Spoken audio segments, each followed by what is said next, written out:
由美国总统川组成的和平委员会继续扩大成员的规模，想要把这功能扩大到会当解决全世界冲突，已经有20-30个国家支持啊。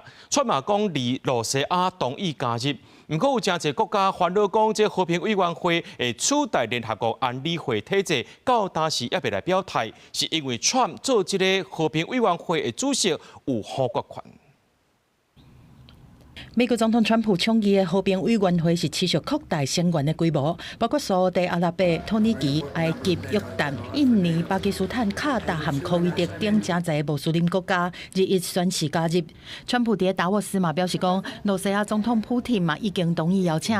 对这普廷说落来是回应讲，各地的建议愿意用红冻结资产来纳钱。 партнерами, и только после этого мы сможем дать ответ на переданное нам приглашение.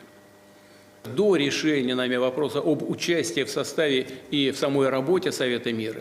川普成立的这个和平委员会，本底是要到结束以色列和哈马斯的战争，而且监督加沙中间的机制。即马川普想要把功能扩大到解决全球的冲突，向全球要60国来提出邀请，规划成员国的任期是3年，提供10亿美金的人会当摕到永久席位。川普来做主席有好国权，目前已经任命伊的囝婿库许纳、国务卿卢比欧、中东特使沃科夫、英国前首相布莱尔等人来做执委会的成员。国家解脱和平委员会是在挑战而且取代联合国一寡功能。Do you want your Board of Peace to replace the UN?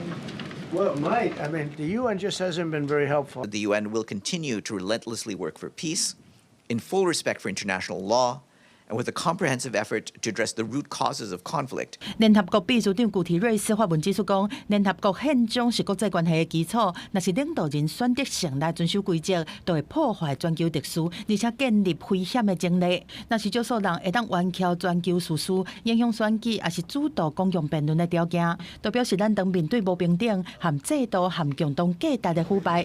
目前全球已经有包括以色列、匈牙利、阿根廷、越南等20-30国是同意加入，也是表态支持和平委员会。另外，法国、挪威、瑞典等国是明确拒绝。英国、加拿大、日本、德国、中国、印度等重要大国，拢表示搁在研议，也未表态定论。公司新闻是会长编译。